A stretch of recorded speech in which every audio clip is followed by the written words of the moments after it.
Hola, em dic Pol i ara jo tinc la paraula.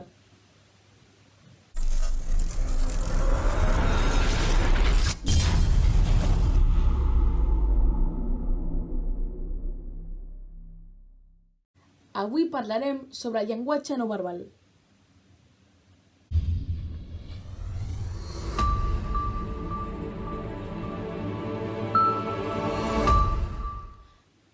El primer punt és adequar-se a la situació, al context, com ho vulguis dir. Pol, què vols dir amb això? M'explico.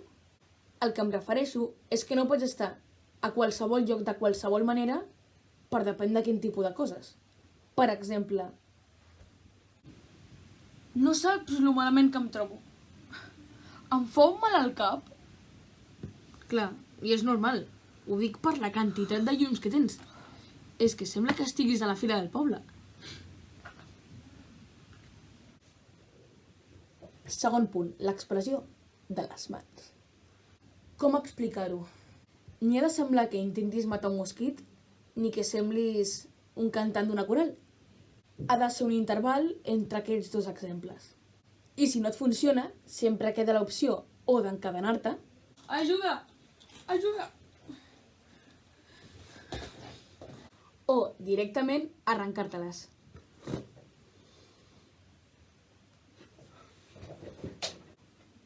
Tercer i últim punt, el contacte visual.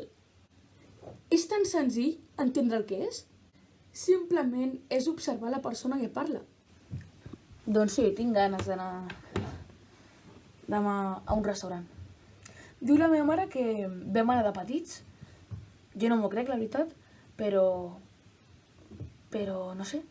He vist algunes fotos i no em sona de res. Què m'estàs escoltant? Hola. Sí, què deies? No, hi ha res. Deixa. No, digues. Tampoc és tan difícil, Només fa falta mirar els ulls. Bueno, totes les coses tenen un final, i aquest és el final del vídeo. Espero que us hagi agradat. Adeu.